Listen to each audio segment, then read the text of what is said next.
ബഹുമാനപ്പെട്ട അധ്യക്ഷൻ, ആദരണീയായ ഉദ്ഘാടകൻ, വേദിയിലുള്ള മറ്റ് ബഹുമാന്യരെ, സഹോദരി സഹോദരന്മാരെ, എല്ലാവർക്കും പ്രത്യേകം നമസ്കാരം.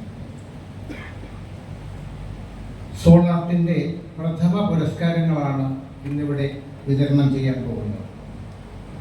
പ്രഥമ സാഹിത്യ പുരസ്കാരം ശ്രീ പെരുമ്പടവം ശ്രീധരന് ആണ്.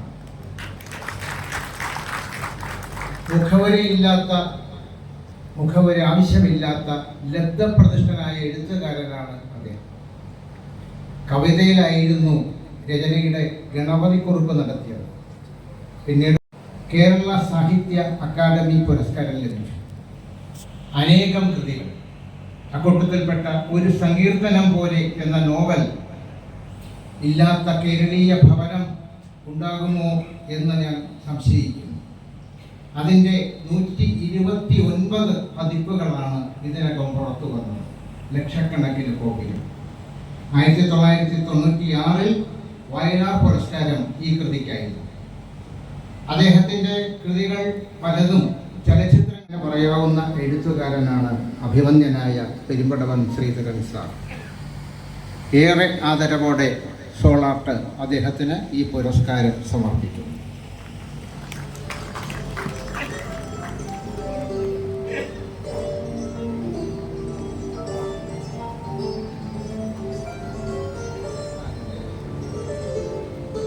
പുരസ്കാരം സമ്മാനിക്കുന്നത് ബഹുമാനപ്പെട്ട കേന്ദ്രമന്ത്രി മുരളീധരൻ അവர்களാണ്. അദ്ദേഹത്തെ സാദരം അതിന് ക്ഷണിക്കുന്നു.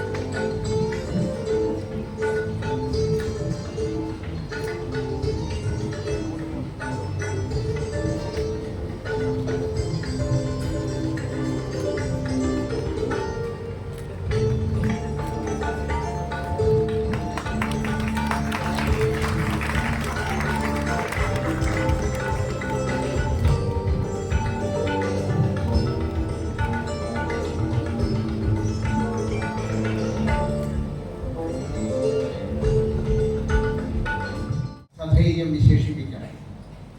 ബഹളമയമല്ല, മനസ്സിൽ പെയ്തിറങ്ങുന്ന അമൃതവർഷമെന്ന്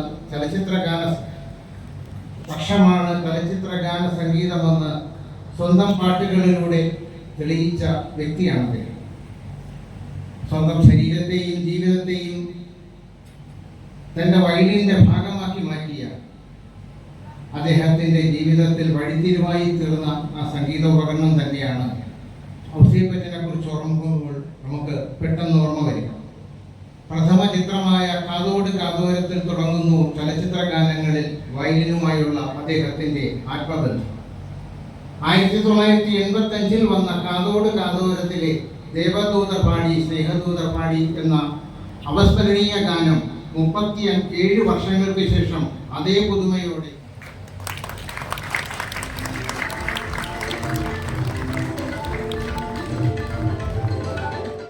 നേരിൽ മനസ്സിലാക്കിയാൽ പത്മശ്രീ അല്ല, പത്മഭൂഷണോ പത്മവിഭൂഷണോ നൽകി യഥാർത്ഥത്തിൽ ആദരിക്കേണ്ടത് അദ്ദേഹത്തെയാണെന്ന് ആരും സൗമ്യതയ പറഞ്ഞു പോകും. എത്ര വന്ധ്യവയോധികരാണ് അവിടെ കഴിഞ്ഞുകൂടുന്നത്.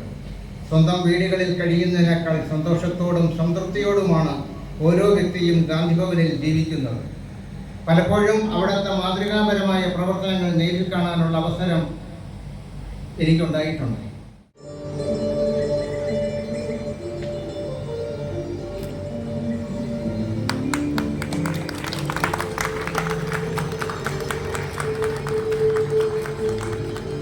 ജീവച്ഛവം പോലെ ജീവിക്കേണ്ടി വന്ന പാവം മനുഷ്യൻ.